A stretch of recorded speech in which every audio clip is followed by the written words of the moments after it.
All right, so here's the answer to challenge 12.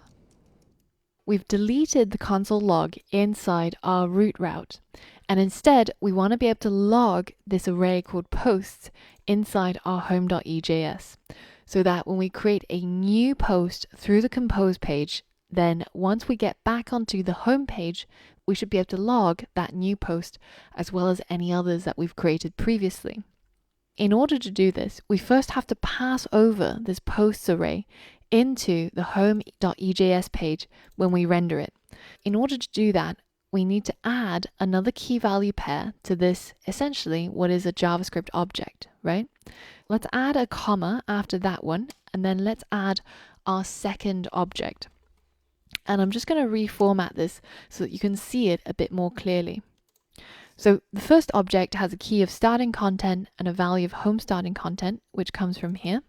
The second object I'm going to call posts, and I'm also going to pass over the posts array, which comes from over here. So that means that once I render the home.ejs page, I should have access to something called posts, which should be the array of posts that I've created so far. Inside the home.ejs, all we need to do is to console.log that posts array. And remember that this won't work unless we add those EJS scriptlet tags, which look like this. And remember that even small things such as curly braces or just a single closing curly brace also need these scriptlet tags for them to work.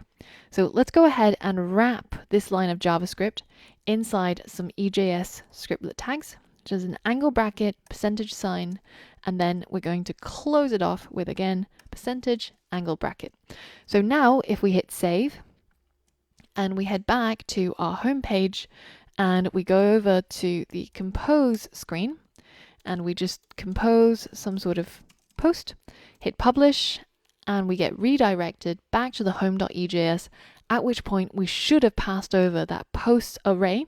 So now if we check our console, you can see that logged in here is the same post that we composed earlier on, but in this case, it's actually being logged from within our home.ejs.